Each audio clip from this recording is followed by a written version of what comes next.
અરવલ્લીમાં પોલીસની દાદાગીરીનો video viral થયો છે। મોડાસા શામળાજી હાઈવે મરડિયા પાસે બની છે આ સમગ્ર ઘટના।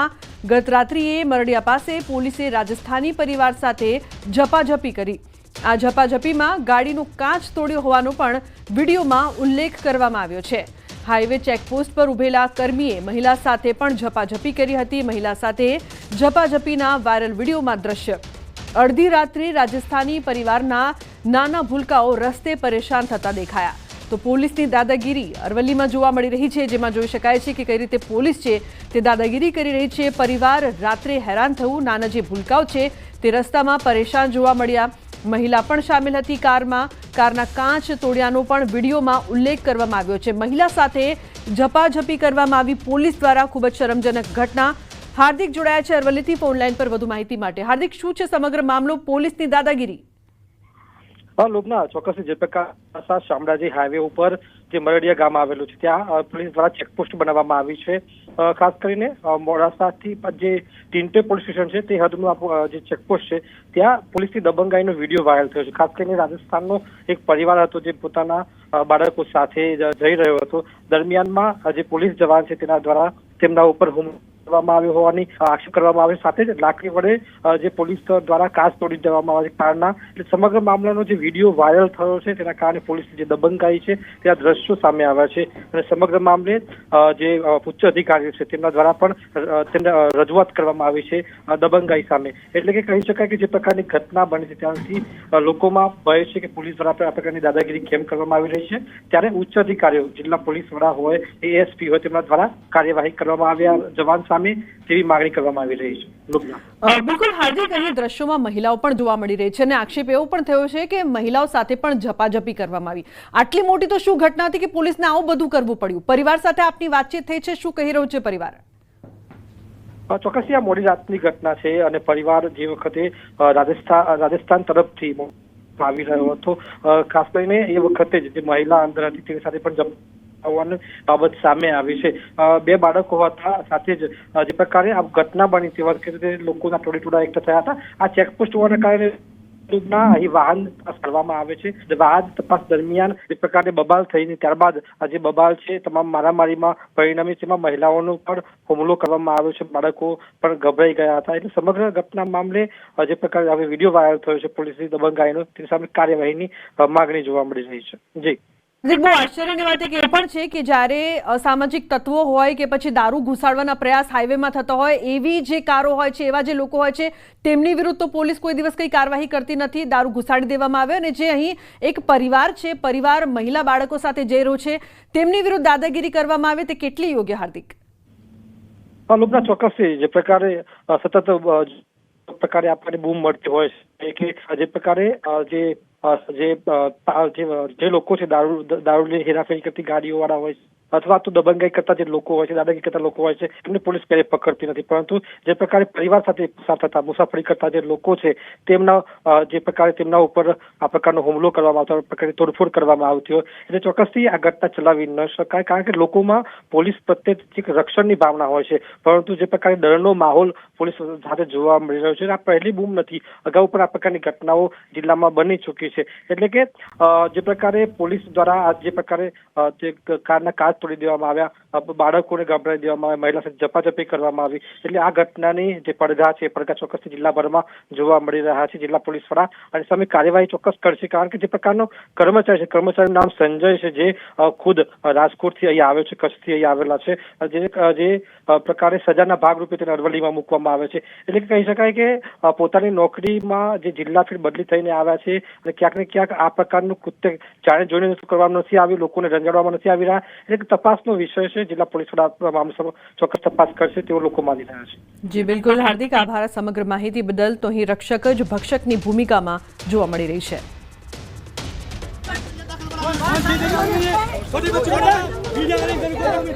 દાદાગીરી છે ને સર, તમારી વિરુદ્ધ કોણે દાદાગીરી કરી? દાદાગીરી છે ને એને મારી ફરજમાં ગાડી દાખલ કરી, ગાડીનો કાચ તોડ્યો છે, ફેમિલી છે અંદર દારૂ હતો, તમે કાચ તોડ્યો છે, તમે લેડીઝ જોડે ઝપાઝપી કેમ કરી?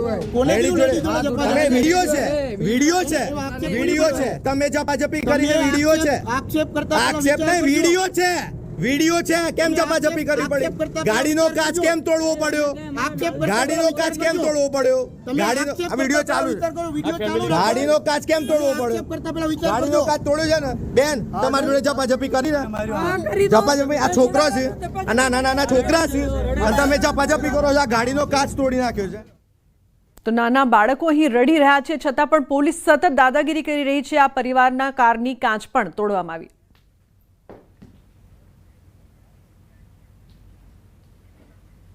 તો પોલીસની દાદાગીરીના અલગ અલગ દ્રશ્યો જુઓ. ઉલ્લેખનીય છે કે અહીં અરવલ્લી, અમદાવાદ, દીવ અને સુરેન્દ્રનગર આ ચારે જગ્યાએ પોલીસની દાદાગીરીના વિડીયો સામે આવતા અનેક સવાલ. પોલીસનું આવું વર્તન કેટલું યોગ્ય? જે રક્ષક છે તે ભક્ષકની ભૂમિકામાં જોવા મળે તો પછી લોકો શું કરે તે સવાલ છે. અહીં પોલીસ છે તે દાદાગીરી કરી રહી છે. અરવલ્લીમાં સહપરિવાર છે તે પરેશાન રાત્રે જોવા મળ્યું, તો અમદાવાદ, દીવ, સુરેન્દ્રનગરથી પણ આવા દ્રશ્યો.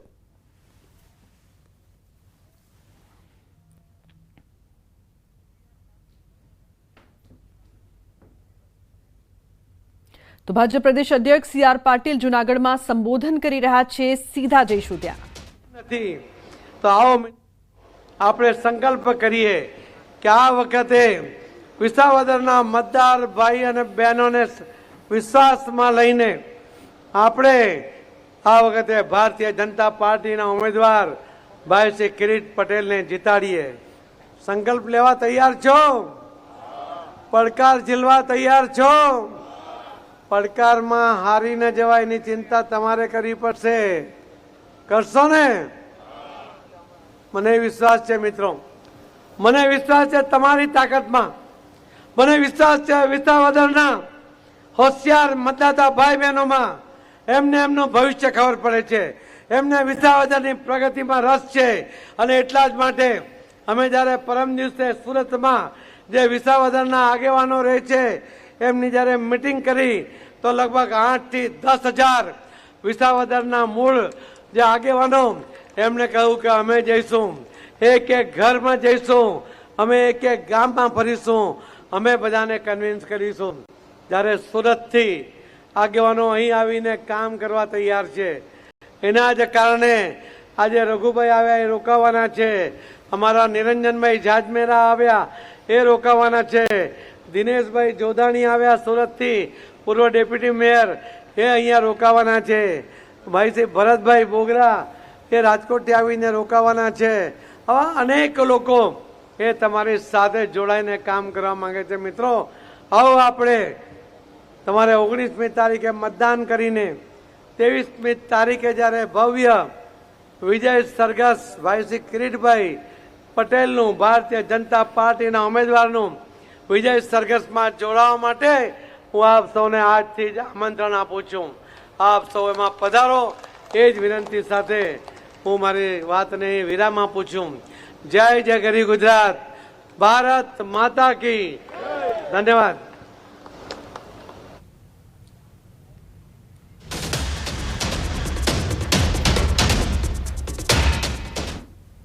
તો હવે વાત કરીએ ઘાતક કોરોનાની.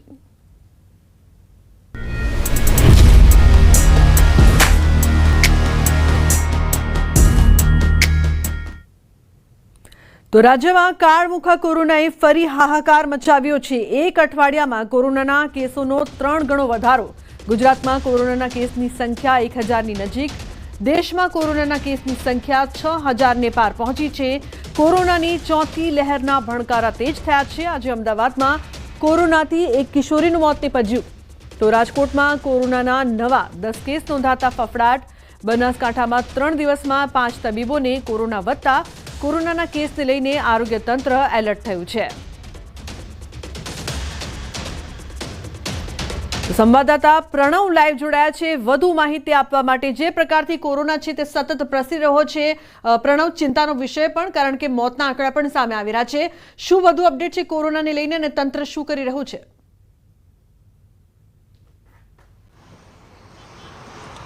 લુમના, ચોક્કસ જે રીતે ગુજરાતમાં ફરી કોરોનાએ પગપેસારો કર્યો છે અને ચોથી લહેર માટે કદાચ ગુજરાતીઓએ સાવધાન રહેવું પડશે તે પ્રકારની સ્થિતિ છે તે હાલ ગુજરાતમાં ઊભી થઈ છે.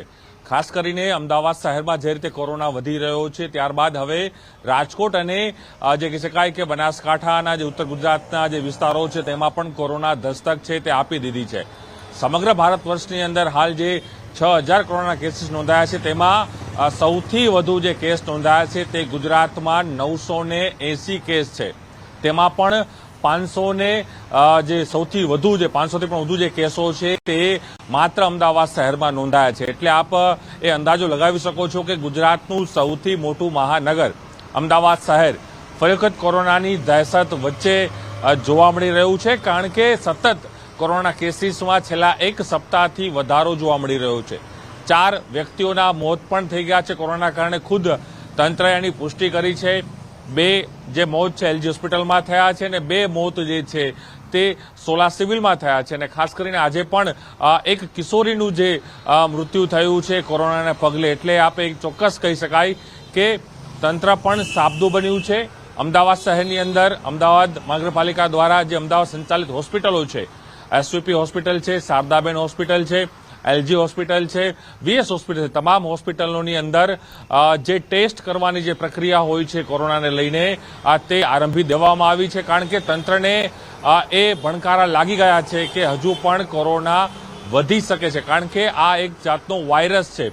એટલે તેનું પ્રમાણ વધી શકે છે. તેને લઈને જ આગોતરા ભાગરૂપે અમદાવાદ મહાનગરપાલિકા રાજ્ય સરકારે પણ અનેક એડવાઇઝરીઓ છે તે શરૂઆત કરી દીધી છે. ખાસ કરીને અમદાવાદ શહેરમાં જે કોરોના કેસીસ આવી રહ્યા છે તેને લઈને તંત્ર પોતાની જે કહી શકાય કે કામગીરી છે તે આરંભી છે અને ટેસ્ટની જે પ્રક્રિયા છે તે વધુમાં વધુ કરવાનો પ્રયાસ છે તે મહાનગરપાલિકા કરી રહી છે. હાલે બિલકુલ પ્રણવ, આપ જોડાયેલા રહેશો. અમદાવાદમાં કોરોનાની સારવાર લેતી કિશોરીનું મોત. સોલા સિવિલ હોસ્પિટલમાં 16 વર્ષીય કિશોરીનું મોત નીપજ્યું છે.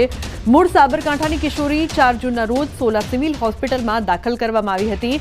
ફેફસામાં ગંભીર ઇન્ફેક્શન સાથે દાખલ થયેલ કિશોરીને રેમડેસિવિર આપીને બચાવવા પ્રયાસ પણ કરવામાં આવ્યા. કોરોનાના કારણે 3 મહિલા 1 કિશોરીનું મોત નીપજ્યું છે. 2 મહિલા એલજી હોસ્પિટલમાં તેમજ 2 મહિલાના સોલા સિવિલ હોસ્પિટલમાં કોરોનાની સારવાર દરમિયાન મોત થયા છે. હાલ શહેરમાં કોરોનાના એક્ટિવ કેસનો આંકડો 510 ઉપર પહોંચ્યો છે. દર્દીની ઉંમર 16 વર્ષની અંદાજે હતી અને દર્દી સાબરકાંઠા એરિયાનું હતું અને અમારી હોસ્પિટલમાં 4 તારીખે દાખલ થયેલું. હા, અત્યારે અમારી હોસ્પિટલમાં દર્દી લગભગ 4 તારીખે દાખલ થયા પછી તેને શ્વાસ લેવામાં તકલીફ હતી અને બીજા હાઈ ગ્રેડ ફીવરને લક્ષણો હતા. તો અમારા ડૉક્ટરો દ્વારા તેને દાખલ કરી બધા લેબોરેટરી, એક્સરે અને સીટી સ્કેન બધા રિપોર્ટ કરાવ્યા અને હોસ્પિટલમાં દાખલ કરી અને જરૂર સારવાર પર હતું. પરંતુ વધુ પડતું શ્વાસ લેવાની તકલીફ અને હેપેટાઇટિસના કારણે દર્દી ગઈકાલે એક્સપાયર થયું. સાબરકાંઠા જિલ્લામાં કોરોના વકર્યો છે. કોરોનાના નવા વેરિયન્ટે સિવિલના તબીબોને સંક્રમિત કર્યા છે. 3 દિવસમાં 5 તબીબોને કોરોના પોઝિટિવ, સિવિલના વધુ 3 તબીબોને કોરોના. કુલ આંક 11 પર પહોંચ્યો છે. 11 પૈકી 10 એક્ટિવ કેસ છે અને 1 હોમ ક્વોરન્ટાઇન છે.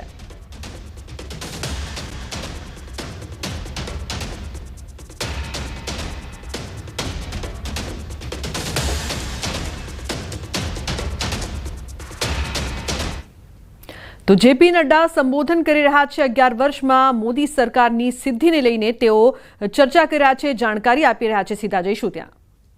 आज के दिन मैं 2014 से पीछे जाऊं इसकी आवश्यकता नहीं है, लेकिन हमको ये याद रखना चाहिए कि that government before 2014 was full of corruption.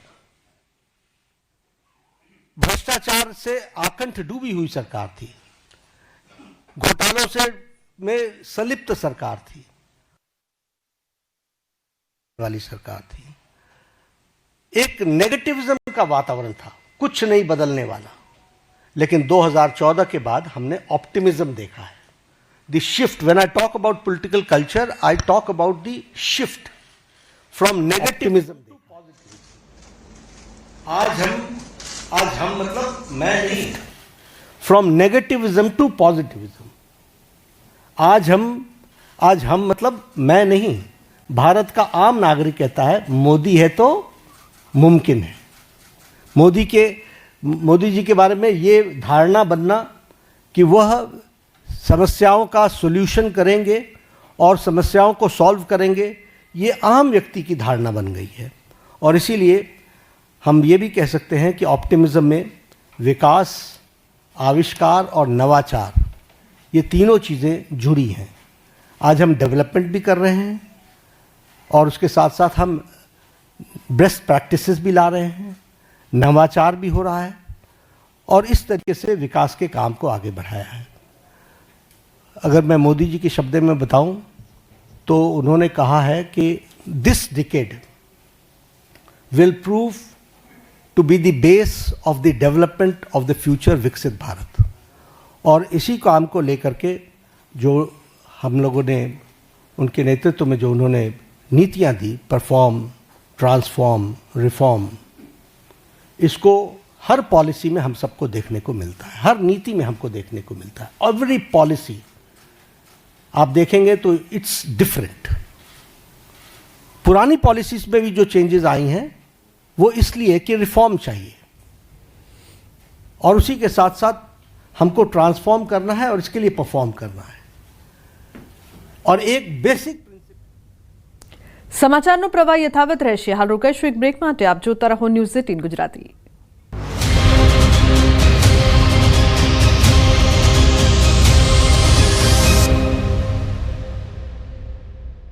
એવું ભવિષ્ય આગામી 6 દિવસ વરસાદની હવામાન વિભાગે કરી આગાહી। દક્ષિણ પશ્ચિમથી દક્ષિણના પવન ફૂંકાતા વરસાદની આગાહી। રાજ્યમાં મહત્તમ તાપમાનમાં નહીં થાય કોઈ વધુ ફેરફાર। ચોમાસાને લઈ અમરેલીના આગાહીકાર જયપ્રકાશ માઢકને વ્યક્ત કર્યું અનુમાન। ગુજરાતમાં 15 જૂન આસપાસ પહોંચી શકે ચોમાસું। 26 જુલાઈથી 20 ઓગસ્ટ વચ્ચે ખૂબ સારો વરસાદ થશે। પુષ્ય અને મગા નક્ષત્ર લાવશે વરસાદ। હવામાન નિષ્ણાંત અંબાલાલ પટેલે ચોમાસાની એન્ટ્રીને લઈને આગાહી કરી। 12 જૂનથી વલસાડ, સુરતમાંથી ગુજરાતમાં થઈ શકે ચોમાસાનું આગમન। 22 જૂન સુધીમાં મોટા ભાગમાં ચોમાસું આવી જશે। મધ્ય ગુજરાતના ભાગોમાં ભારે વરસાદ થઈ શકે। ચોટીલા, હળવદ સહિતમાં ભારે અને વડોદરા, પંચમહાલ, દક્ષિણ સૌરાષ્ટ્રના ભાગોમાં અતિ ભારે વરસાદની આગાહી અંબાલાલ પટેલે વરસાદને લઈને વ્યક્ત કરી શક્યતા। ભારે ખમવહન લઈને આવી રહી છે સિસ્ટમ। ઉત્તર ગુજરાતના ભાગોમાં વરસાદની આગાહી। ખંભાત, નડિયાદ, આણંદ અને કચ્છના ભાગોમાં પણ વરસાદની સંભાવના વ્યક્ત કરી। ગરમીને લઈને અંબાલાલ પટેલે કરી મોટી આગાહી। હજુ ગરમીનો એક રાઉન્ડ બાકી। આગામી 4 થી 5 દિવસ કાળઝાળ ગરમી પડવાની સંભાવના। ઉત્તર ગુજરાતમાં કાળઝાળ ગરમી પડશે। સુરેન્દ્રનગર અને સૌરાષ્ટ્રના ભાગમાં તીવ્ર ગરમી રહેશે। મધ્ય ગુજરાત સહિતના ભાગોમાં ગરમીનો પારો 40 ડિગ્રીને પાર થશે।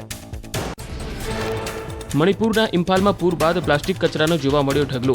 વિષ્ણુપુરના ઇથાઈ ગામે પ્લાસ્ટિક અને અન્ય ઘન કચરાના નિકાલ માટે સ્થાનિકો અને તંત્ર દ્વારા હાથ ધરાયા પ્રયાસ। ઇમ્ફાલમાં પૂરના પાણી ઓસર્યા બાદ રહી ગઈ ગંદકી।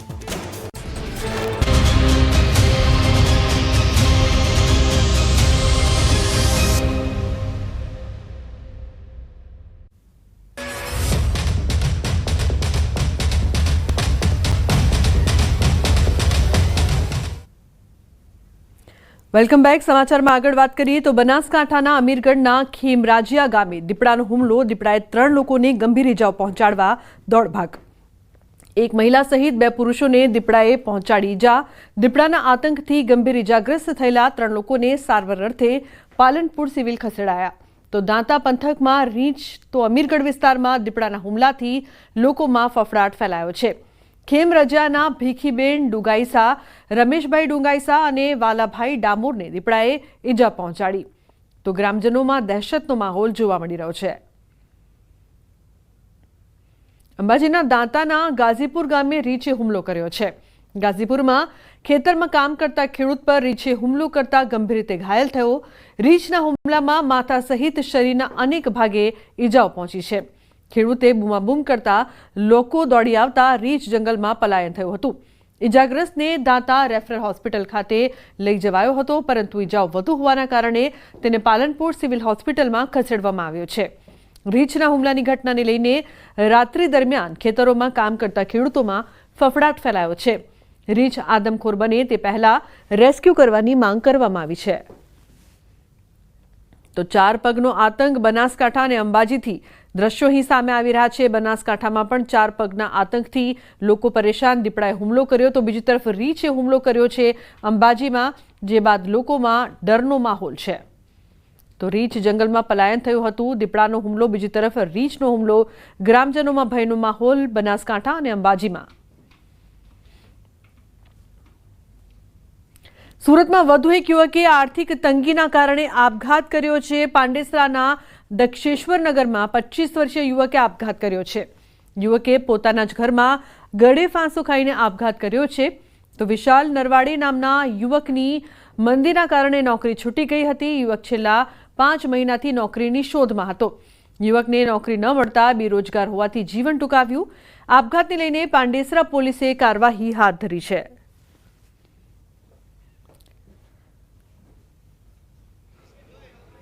એ આર્થિક તંગી હતી અને કામ ધંધા 6 મહિનાથી ઘરે હતો.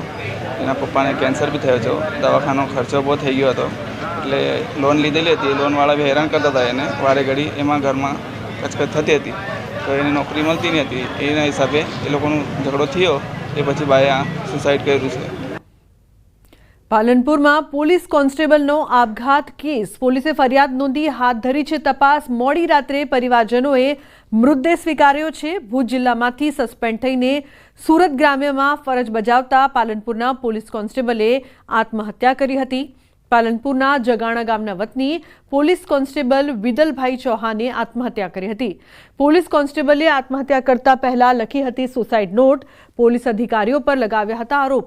નલિયા સીએચસીના મેડિકલ ઓફિસર ડોક્ટર પરમારે મૃતક કોન્સ્ટેબલનું રૂબરૂ પરીક્ષણ કર્યા વગર ખોટો રિપોર્ટ કર્યો હોવાનો સુસાઇડ નોટમાં ઉલ્લેખ કર્યો હતો. ત્યારે હાલ તો પોલીસ તપાસમાં મોટા ખુલાસા પણ થઈ શકે છે. તો સુરતમાં આરોપી ભાગીને તાપી નદીમાં કૂદી ગયો. આરોપીને કોઝવેના પાડા પરથી લઈ જતા સમયે તકનો લાભ લઈ પાડા પરથી કૂદીને ફરાર થયો. આરોપી તાપી નદીની વચ્ચે આવેલા ટાપુ પર પહોંચી ગયો હતો. પોલીસ કંટ્રોલ રૂમમાંથી ફાયર વિભાગને ઘટનાની જાણ કરવામાં આવી. તો ફાયર વિભાગે સ્થાનિકોની મદદ લઈ તાપી નદીમાં આરોપીની શોધખોળ હાથ ધરી છે.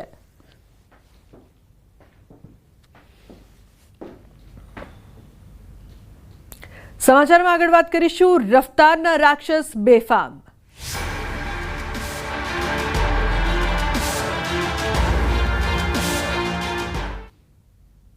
અમદાવાદ ઘોડાસર સ્મૃતિ મંદિર નજીક અકસ્માતનો બનાવ બન્યો છે. કાર ચાલકે કાબુ ગુમાવતા અકસ્માત સર્જાયો છે. અકસ્માતના સીસીટીવી પણ સામે આવ્યા છે. કાર ચાલકે દુકાનમાં કાર ઘુસાડી દીધી. પાર્ક કરેલા 2 વ્હીલર પણ કાર ચાલકે અડફેટે લીધા. તો કાર ચાલક ઇજાગ્રસ્ત હાલતમાં. વહેલી સવારનો આ સમગ્ર બનાવ છે. પોલીસ ઘટના સ્થળે પહોંચી વધુ તપાસ શરૂ કરી છે. શહેરમાં વધુ એક વખત રફતારનો કહેર જોવા મળ્યો છે. ઘોડાસર સ્મૃતિ મંદિર પાસે વહેલી સવારે એક અકસ્માત સર્જાયો છે. આપ જોઈ શકો છો દ્રશ્યની અંદર જે કાર ચાલક હતો તે પૂરપાટ ઝડપે આવી રહ્યો હતો અને તેને અચાનક જ અહીં પાર્ક કરેલા 2 થી 3 વાહનો છે તેને ટક્કર મારી હતી. સદનસીબે આ ઘટનામાં કોઈ પણ પ્રકારની જાનહાનિ જોવા મળી નથી, કારણ કે વહેલી સવારનો સમય હતો. લોકોની અવરજવર છે તે નહીવત હતી, પરંતુ નુકસાન છે તે મોટા પ્રમાણમાં જોવા મળી રહ્યું છે. અને કારની પણ સ્થિતિ જોઈ શકો છો. એટલે કારની આ સ્થિતિ પરથી જ અંદાજ લગાવી શકાય છે કે તેની સ્પીડ કેટલી હોઈ શકે છે, કારણ કે એરબેગ છે તે પણ અહીં ખુલેલી જોવા મળી રહી છે. ઉપરાંત જે વાહનોને અડફેટે લીધા છે તે વાહનોનો પણ કચ્ચરગાણ બોલાઈ ગયો છે. એટલે આ જે ઘટના છે તે ઘટનાની અંદર કોઈ પણ પ્રકારની જાનહાનિ જોવા મળી નથી, પરંતુ ખૂબ જ ગંભીર અકસ્માત કહી શકાય, કારણ કે આ જે દ્રશ્ય પરથી જ અંદાજ લગાવી શકાય છે કે આ અકસ્માત કેટલો ગંભીર હોઈ શકે છે. કેમેરામેન પંકજ મકવાણા સાથે ઋત્વિજ સોની, ન્યૂઝ 18 ગુજરાતી, અમદાવાદ. તો સુરતમાં કીમ ગામે સ્ટેટ બેંક ઓફ ઇન્ડિયાની સામે સર્જાયો છે અકસ્માત. બ્રિજ ઉતરીને આવી રહેલા ટેમ્પો ચાલકે યુટર્ન લેતા અકસ્માત સર્જાયો. સામેથી આવી રહેલા બાઇક સવાર બાળક સહિત દંપતી ટેમ્પો સાથે અથડાયા. બાઇક પર સવાર 3 લોકો રોડ પર પટકાયા હતા. જો કે સદનસીબે કોઈ જાનહાનિ થઈ નહીં. અકસ્માતની ઘટના સીસીટીવી કેમેરામાં કેદ થઈ છે. કીમ રેલવે ઓવરબ્રિજના બંને છેડે બંને તરફના રોડ પર સ્પીડ બ્રેકર મૂકવાની માંગ કરવામાં આવી છે. તો બ્રિજ પરથી પૂર ઝડપે આવતા વાહનોને કારણે છાશવારે અકસ્માત સર્જાય છે.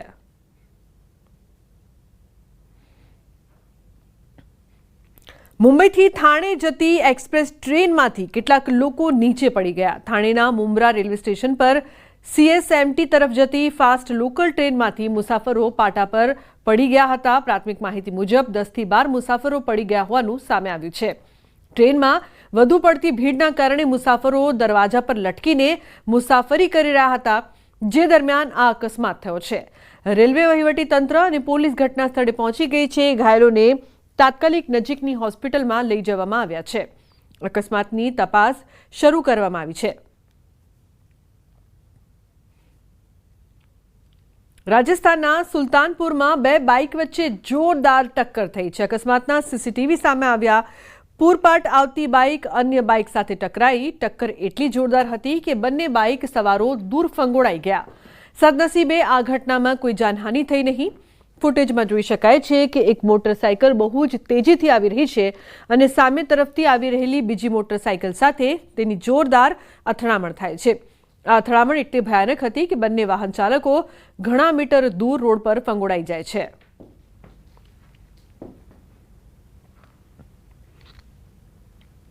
છોટાઉદેપુરના મબલક પ્રમાણમાં તલનું ઉત્પાદન છતાં તલના ભાવમાં ભારે ઘટાડો નોંધાયો છે. ગત વર્ષ કરતાં આ વર્ષે તલના ભાવમાં મોટો ઘટાડો નોંધાયો છે.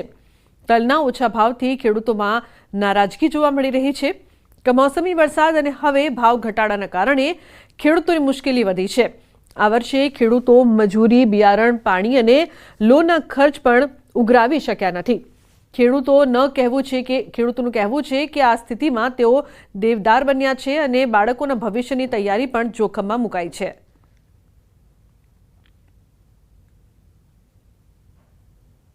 ગઈ સાલની વાત કરું છું. ગઈ સાલ તલના ભાવ હતા 2800 રૂપિયા મણ. આ વખત તલના ભાવ છે 1750 રૂપિયા. તે ગઈ વખત કરતાં લગભગ 950ની આજુબાજુ તલમાં મણે 20 કિલોએ ફરક પડે છે. તલ કપાઈ ગયા. તલ કપાઈ પછી 2-3 માવઠા થયા. માવઠા થવાથી અમને નુકસાન 50% તલમાં નુકસાન છે જ આજે. પણ ગયા વર્ષે એકરમાં સારામાં સારો ઉતારો હતો, એની કરતાં 50% ઓછો ઉતારો છે આ વર્ષ. અને ભાવમાં પણ ઓછામાં ઓછા 1000 રૂપિયાની ખોટ છે 20 કિલો. ભાવ તો બહુ જ ખરાબ મળી રહેલા છે. ભાવ પૂરતા મળી જ નહીં રહ્યા. ખર્ચો જ નહીં પૂરો પડે એવો કંઈ મળતું જ નહીં. અત્યારે શું ભાવ છે તલનો? અત્યારે 1700-1800 એવા કંઈ ચાલે છે. બહુ ઓછા છે, 1000 રૂપિયા ઓછા છે. સુરત મોટા વરાછા વિસ્તારમાં મંત્ર ડ્રીમ હોમમાં દૂધવાળાએ વોચમેન સાથે મારામારી કરી. સિક્યોરિટી ગાર્ડે બાઇક બહાર મૂકવાનું કહેતા દૂધવાળાએ ગાર્ડને માર માર્યો. આ બાબતે સોસાયટીના લોકો ઉત્તરાયણ પોલીસ સ્ટેશનમાં અરજી આપવા પહોંચ્યા હતા. પોલીસે સીસીટીવીના આધારે તપાસ શરૂ કરી છે. સોસાયટીના લોકોમાં એક ડરનો માહોલ જોવા મળ્યો હતો. તો ઉત્તરાયણ પોલીસે અરજીના આધારે તપાસ શરૂ કરી છે. તો દૂધવાળાએ વોચમેન સાથે મારામારી કરી.